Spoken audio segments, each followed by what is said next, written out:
మొదట పాస్టర్ గారికి, chairman Sudhakar sir గారికి, సంఘం అంతటికి నా హృదయపూర్వక వందనాలు తెలియజేస్తున్నాను.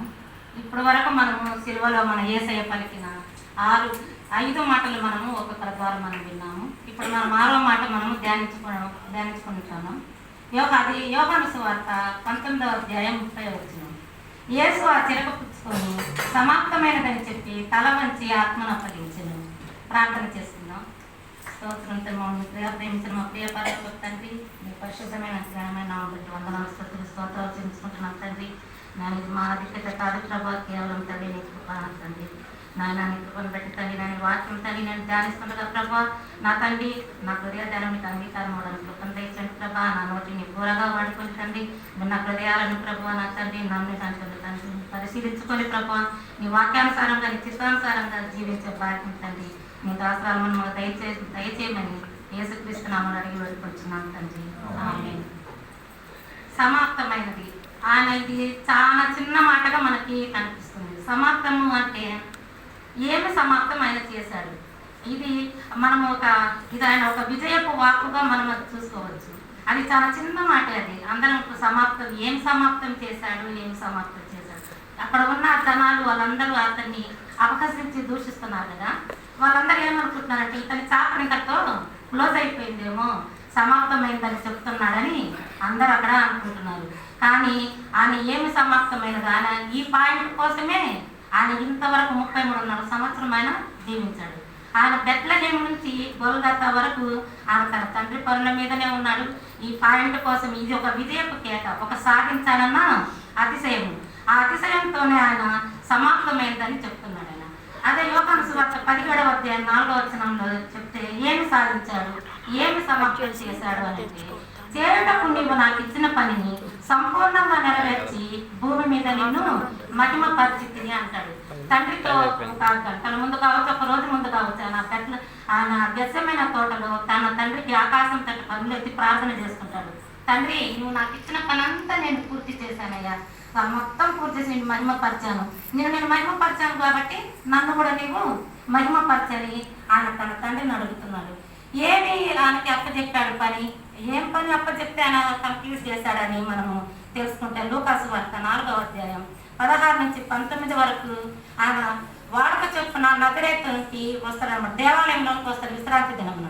ఆ రోజు ఆయనకు యెషయా గ్రంథము ఆయనకు అప్పగించబడుతుంది. ఆ యెషయా గ్రంథం ఆయన చదివేటప్పుడు ఆయన అది విప్పి చదివినప్పుడు ఆయనకి ప్రభు ఆత్మ నా మీద ఉన్నది, సువార్త ప్రకటించుటకై ఆయన నన్ను అభిషేకించను, చెరలో ఉన్న వారికి విడుదలను, గుడ్డి వారికి చూపునకు ప్రకటించుటకును,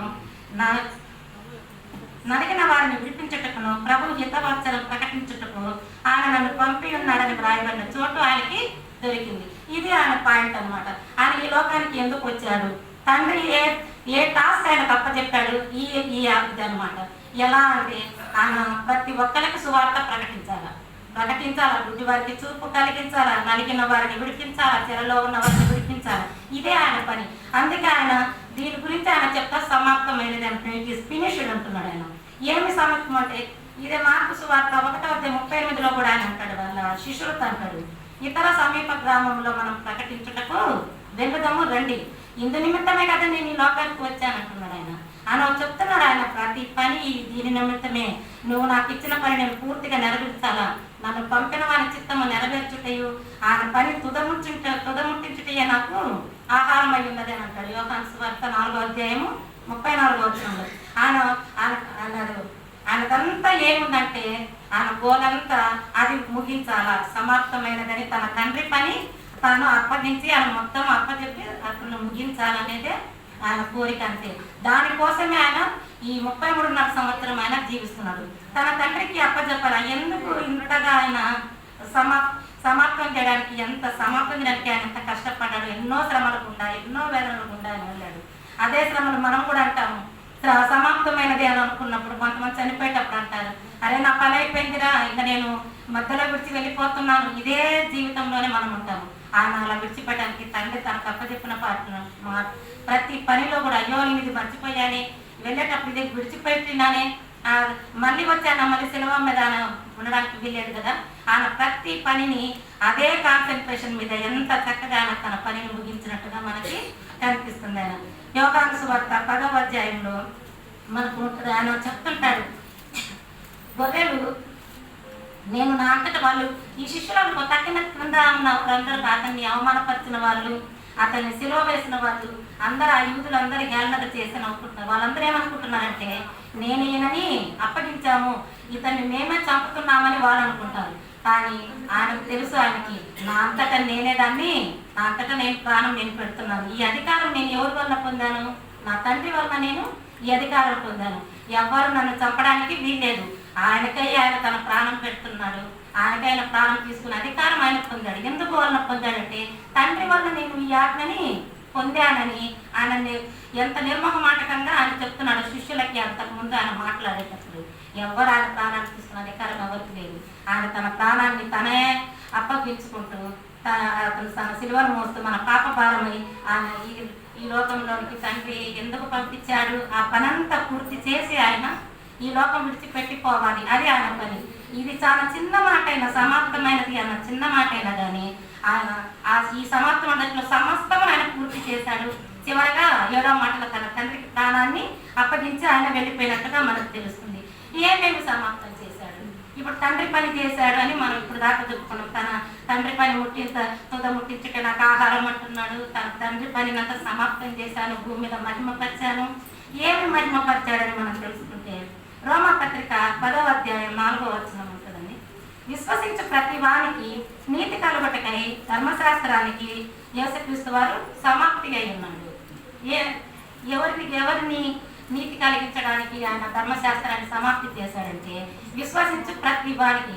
ధర్మశాస్త్రము మనల్ని ఏం చేస్తుందంటే నేరారోపణ చేస్తుంది. ధర్మశాస్త్రం మన మీద ఏమంటే నువ్వు ఈ తప్పు చేస్తే నీకు ఈ శిక్ష, ఈ తప్పు చేస్తే నీకు ఇలాంటి మరణ శిక్ష ఉంటుంది, ఈ పని నువ్వు అర్పించాలి, ఇలాగా మనకు ధర్మశాస్త్రం మనకు బోధిస్తుంది. అలాంటప్పుడు మన ధర్మశాస్త్రం దేవుడు ఎందుకు ఇచ్చాడు అని అంటే ఎందుకు కొంచెం మన తప్పులు అది ఒక అర్థం లాంటిది ధర్మశాస్త్రము. కొరింథీయులకు గలతీయులకు రాసిన పత్రిక, రోమీయులకు రాసిన పత్రిక రెండు కలిపి మనం చదువుకుంటే మనకు తెలుస్తుంది.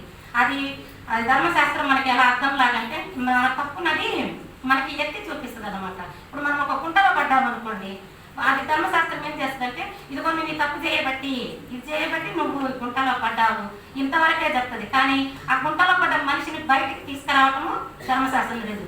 ఆజ్ఞలన్నీ చెప్తుంది. ఆజ్ఞల వల్ల బయటికి గుంటలో పడ్డ మనిషి వస్తాడా? రాడు కదా. దాని ఎందుకంటారు సూక్తులు కాదు సూత్రం కావాలని. ఆ సొల్యూషన్ అంతా ఎవరి దగ్గర? మన దేవుడి దగ్గర ఉంది. అనేక మంది మత పెద్దలు ఉన్నారు మన దేశంలో కానీ ప్రపంచంలో కానీ, అన్ని మతాల వారు ఉన్నారు. అందరూ ప్రపంచంలో ఉన్న సూక్తులు ప్రవచనాలు చెప్తామని కానీ ఒక సొల్యూషన్ అనేది మన క్రైస్తవంలోనే మనకుంది. ఆయనే మార్గము, సత్యము, జీవము. ఇప్పుడు ఆ కుంటలో ఉన్న మనిషిని తీయాలంటే ఏం చేయాలంటే ఒక నిచ్చెనన్న ఇవ్వాలి, ఒక తాడన్న ఇస్తేనే కదా అతను బయటికి రావాలంటే. ఆ మార్గమే ఆడ మన యేసయ్య. ఆయన ధర్మశాస్త్రాన్ని ఎలా మనకి సమాప్తి చేశాడని మనకి తెలుస్తుందంటే బలులు ఒకప్పుడు ప్రధాన యాజకుడు ఒక్కడ మాత్రమే సంవత్సరానికి ఒక్కసారి మాత్రమే ఆ పతి పరిశుద్ధాలయంలోకి వెళ్ళి ఈ మానవునికి పాపికి మధ్యలో రక్తం తీసుకొని పోయి దేవునితో మాట్లాడి మళ్ళీ దేవుడు ఏం చెప్పాడో మళ్ళీ మన కథని చెప్పేవాడు అనమాట. దేవుడు ఈ పనిని మనకి సమాప్తం చేశాడు. ఇప్పుడు మనమందరం ప్రతి ఒక్కళ్ళము మనము మందిరంలోకి వచ్చి మనం ఇలా ఎలా ఆరాధిస్తున్నాము, మనకి ఇంకా ఏ మీడియేటర్ మనకి ఎవరు లేదు. మనమందరం ఇప్పుడు మనము ప్రధాన యాజకులతో మనం సమానమే. ప్రతి ఒక్కళ్ళు ఆయన మనకి అబ్బాతండి అని పిలిపించుకునే భాగ్యం ఎందుకు ఇచ్చాడంటే మత్తయి సువార్త 27వ అధ్యాయం 50వ వచనంలో ఉంటుంది. ఆయన సమాప్తమైనదని చెప్పినప్పుడు దేవాలయపు తెర పైనుంచి కింద వరకు రెండుగా చినిగిపోయింది. దేవుడే ఆ తెరని చించి వేసినట్లుగా మనం గమనించగలుగుతాం. అప్పుడు దేవునికి మనకి ఉన్న అడ్డు కూడా తొలగిపోయింది. ఇప్పుడు మనం డైరెక్ట్గా మనం దేవుడితో మాట్లాడుకోవచ్చు. ఏదైనా మన ప్రార్థన చేయాలి మనం దేవుడితో, మనకి ఏమిళ్ళు మనకి ఎవరు మనకు అవసరం లేదు. బలులని అలా బలి అనేది లేకుండా దేవుడే ఒక్కసారిగా ఆయన తన ప్రాణాన్ని ఇచ్చి బలియాగమయ్యి ఆయన ఆ బలులనే వాటిని మనకి ఆయన సమాప్తం చేసినట్టుగా మనకి కనిపిస్తుంది. అలాగనే అంతటా ఇట్లానే ఆయన బలినే కాదు ఆయన సమాప్తం చేశాడు, పాపాన్ని కూడా ఆయన సమాప్తం చేశాడు. అది ఎలాగంటే రోమపత్రిక 6వ అధ్యాయం 6వ వచనం మనం చదివితే టైం లేదు కాబట్టి నేను త్వరగా చెప్పాలని నేను అనుకుంటున్నాను. ఆ రోమపత్రిక 6వ అధ్యాయం 6వ వచనంలో ఆయన పాపాన్ని కూడా ఆయన ఫినిష్ చేశాడు.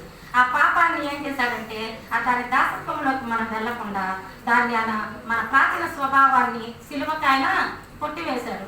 ఆ పాపము మనల్ని మన మీద అదే రోమపత్రిక 6వ అధ్యాయం 14 వచ్చిన కూడా మనం చూస్తే పాపం ఇంకా మన మీద ప్రభుత్వం చేయదు. కృపకే కానీ మనము ధర్మశాస్త్రానికి మనము లోనైన వారం కాము కనుక పాపం మన మీద ఏలుబడి చేయడానికి దానికి అధికారం లేదు.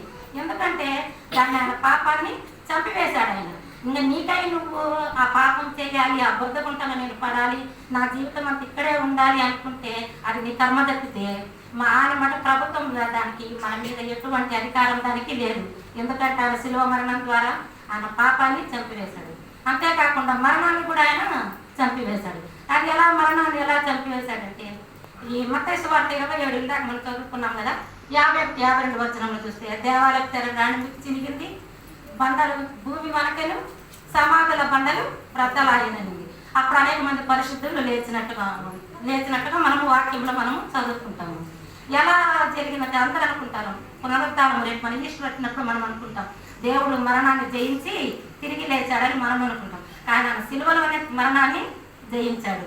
ఆ లోపలికి వెళ్ళి హెబ్రీ పత్రికలో మనకి ఉంటుంది, ఆ మరణ దాసత్వంలో నుంచి విడిపించడానికి ఆయన ఆ చెరలోనికి పోయి, ఆ పాతాళపు చెరలోనికి పోయి ఆయన దాన్ని మరణాన్ని జయించినట్టుగా మనకి కనిపిస్తుంది. ఒక తండ్రి మన తండ్రికి ఒకటి తెలుసు కదండి, అది ఎంత తిరుగుతూ ఉంటుంది, నల్లగా లావుగా ఉంటుంది. అది ఒక అబ్బాయిని ఒకటే మనకు తండ్రి ఏం చేశాడంటే పిల్లోడికి అడ్డం పోయి పిల్లోడు కేకలు పెట్టి ఏడుస్తున్నాడు, అది నన్ను ఎక్కడ పుడుతుందో అని చెప్పి తండ్రి ఏం చేశాడు, పుట్టే సమయాన్ని చేయడానికి అడ్డం పెట్టాడు. పెట్టేసరికి తండ్రిగా పని దాని తత్వం ఏంటి, ముళ్ళు పుట్టినప్పుడు ముళ్ళు వెళ్ళిపోతుంది దాంట్లో, అతని చేతిలో తండ్రి చేతిలో వెళ్ళిపోయింది. తండ్రి ఇంకా మళ్ళీ ఆ తండ్రికి ఇంకా చుట్టూతనే తిరుగుతూ ఉంది. ఆ తండ్రి ఆ పిల్లోడు ఇంకా భయపడుతుంటే నాన్న ఆ ముళ్ళు నేను నా చేతిలో అది విరిగిపోయింది, ఇప్పుడు ఆ తండ్రిగా నిన్ను ఒక పురుగు లాంటిది, నేనేమి చేయలేదు అని అంటాడు. ఆ ముళ్ళును ఆయన మరణ ముళ్ళును ఆయన విరిచిన దేవుడు. ఆయన అలాగనే పాపాన్ని ఫినిష్ చేయటం కాకుండా మరణాన్ని ఫినిష్ చేయటం కాకుండా ఆయన అపవాదిని కూడా ఫినిష్ చేశాడు. అది ఎలాగంటే కొలసీ పత్రిక 2వ అధ్యాయం 15వ వచనంలో మనం చదివితే వాడిని నిరాయుడుగా చేసి సంఖ్యలతో వాడిని బిగించి వాడి విజయోత్సవంతో బాహాటంగా వాడిని వేడుకకు కనపరిచినట్టుగా మనకి వాక్యంలో మనకు తెలుస్తుంది. వాడిని నిరాయుడు చేసేసాడు ఆయన. వాడికి ఏ అధికారం వాడికి లేదు, వాడికి ఏ ఆయుధము లేదు. వాడి సంఖ్యలతో వాడిని బిగించేశాడు. వాడిని విజయోత్సవంతో ఇదిరా నీ బ్రతుకు, నువ్వు నా బిడ్డల మీద నీకు ఏర్పడి చేయడానికి నీకు అధికారమే లేదు. అది వాడు గర్జించు సింహం వలె, వాడు సింహం కాదు, వాడు సింహం వలె తిరుగుతూ ఉంటాడు. వాడు మనల్ని ఏమీ చేయలేడు. దేవుడు మనకు అటువంటి అధికారాన్ని దేవుడు మనకి ఇచ్చాడు. ఆది కాండంలో మనం చూస్తాం కదా, వాడు మడిమ మీద కొట్టును, ఆయన తన తల చితకద్రొక్కును. ఆయన తన సిలువలో ఆయన తన తల చితకద్రొక్కబట్టి దానికి అధికారం. ఆయన పాపాన్ని ఫినిష్ చేశాడు, మరణాన్ని ఫినిష్ చేశాడు, అలాగనే అపవాదిని కూడా ఫినిష్ చేశాడు. ఆయన వచ్చిన పని సమస్తము పూర్తి చేసి తన తండ్రితో ఏమంటున్నాడు, సమాప్తమైనది అని ఆయన చెప్తున్నాడు. ఇదే విధంగా మనం కూడా ఈ సమస్య మనప్పుడు ఇంతవరకు ఆయన పని ఆయన చేశాడు తన తండ్రి చిత్తం ప్రకారం. మనల్ని కూడా దేవుడు ఒకరోజు మనము ఈ లోకాన్ని మనం విడిచిపెట్టి తప్పకుండా మనం వెళ్ళాల్సిందే. వెళ్ళినప్పుడు దేవుడు మనల్ని కూడా అడుగుతాడు, నువ్వు నీకు లోకానికి నేను పంపించాను. ప్రతి మనిషిని దేవుడు ఒక పర్పస్తోనే లోకానికి పంపుతాడు. ప్రతి ఒక్క మనిషిని ఏమి పనికి మాలలో కానీ పంపించాడు. ప్రతి మనిషికి ఒక టాస్క్ ఇచ్చే పంపించాడు. దాన్ని నువ్వు పూర్తి చేసావా లేదన్నప్పుడు అందరూ ఏం చెప్తారు చెప్పండి, మా పని మేము చూసుకోవడానికే సమయం సరిపోలేదు అని అంటారు. అందుకే పౌలు భక్తుడు అంటాడు, ఫిలిప్పీ పత్రిక 2వ అధ్యాయం 21వ వచనంలో అంటారు, అందరూ తమ సొంత కార్యంలోనే చూసుకుంటారు కానీ దేవుని కార్యంలో చూడరు. మన జీవితం అంతా అదే కదా, మన సొంత కార్యం, ఈ లోకంలో ఏమి తిందుమా, ఏమి తాగుదమా, ఏమి ధరించుకుందామా, ఇదే మన ఆలోచన. దేవుడు అంటాడు, నా పని నువ్వు చెయ్యి, నీ పని నేను చేస్తానని దేవుడు అంటున్నాడు. మరి అవి ఆయనంటూ ఆకాశ పక్షులు చూడండి, అవి విత్తవు, పోయవు, పొట్లలో కూర్చుకోనవు, ఆయన మీ పరలోక తండ్రి వాటిని పోషిస్తున్నారు. మీరు వాటికంటే మీరు శ్రేష్ఠులు కాదా? వాటినే పోషిస్తున్న దేవుడు మిమ్మల్ని పోషించడా? ఆయన మనిషిని కూడా ఆదికాండంలో మనం చూస్తాము, ప్రకృతిని అంతా సముద్రాన్ని వేరు చేయటంలో కానీ అన్నిటినీ కలుగును కాక అన్నారు. సూర్యుడు కలుగును కాక, చంద్రుడు కలుగును కాక, భూమి ఆకాశము అన్ని కలుగును కాక అన్నారు. మనిషిని కూడా కలుగును కాక అన్నారా? ఆయన అనలేదు. ఆ మనిషిని మనకు తన స్వారూప్యంలో, తన చేతులతో ఆయన తన స్వారూప్యంలో మనిషిని తయారు చేసుకున్నాడు. తన నాసికారంధ్రంలో ఆయన జీవాత్మను వదిలాడు, నరుడు జీవాత్మ అయ్యాడు. అందుకే మన ఆత్మ యెహోవా పెట్టిన దీపము. ఆయన దాన్ని మనకు ఆత్మని పెట్టినప్పుడు ఆత్మను ఎవరికి అప్పగించాలి? మనము దేవునికే మనం అప్పగించాలి. కానీ మనం ఏం చేస్తుంటామంటే మన సొంత కార్యాలు, మన సొంత పనులు, ఆ పక్కింటి వాళ్ళు ఏం చేస్తే ఆ పనే మనం చేయాలి. మన పిల్లలు మన పిల్లలకి వాళ్ళను కూడా దేవుడు ఒక దాంతో పుట్టించాడు. నాయన నా కుమారుడు ఏమవుతాడు, వాడి భవిష్యత్తు ఎలా ఉంది, నా కుమార్తె భవిష్యత్తు ఎలా ఉంది, నీ చిత్తమే ఆ బిడ్డ పట్ల నువ్వు నెరవేర్చాయి. కుమారుడు చూడు మరణమవుతుందే కదా, తన తండ్రికి ఎలా విధేయుడుగా ఉన్నాడో మనం అలా విధేయుడుగా ఉంటాము. పక్కింటి వాళ్ళు చేసిన ఆ పక్కనాడు డాక్టర్ అయ్యాడంటే మన కొడుకు డాక్టర్ అయిపోవాలి, పక్కన ఇంజనీర్ అయ్యాడంటే మన అబ్బాయి కూడా ఇంజనీర్. ఇదే జీవితము, మన సొంత కార్యాలే మనం చూసుకుంటాం. మందిరంలో ఏమన్నా పనులు ఉన్నాయి నా అన్నయ్యలకు ఏంది తప్ప మనకెందుకులే, ముందు పోయిన వాళ్ళు చేసుకుంటారు, మనం తప్పించుకొని తిరుగుతాము అని ఇలాంటి ఆలోచనలు మనం చేస్తున్నంతసేపు మన జీవితంలో మనం ఇక్కడ బ్రతుకున్నా కానీ అదంతా వ్యర్థంగానే మనకి కనిపిస్తుంది.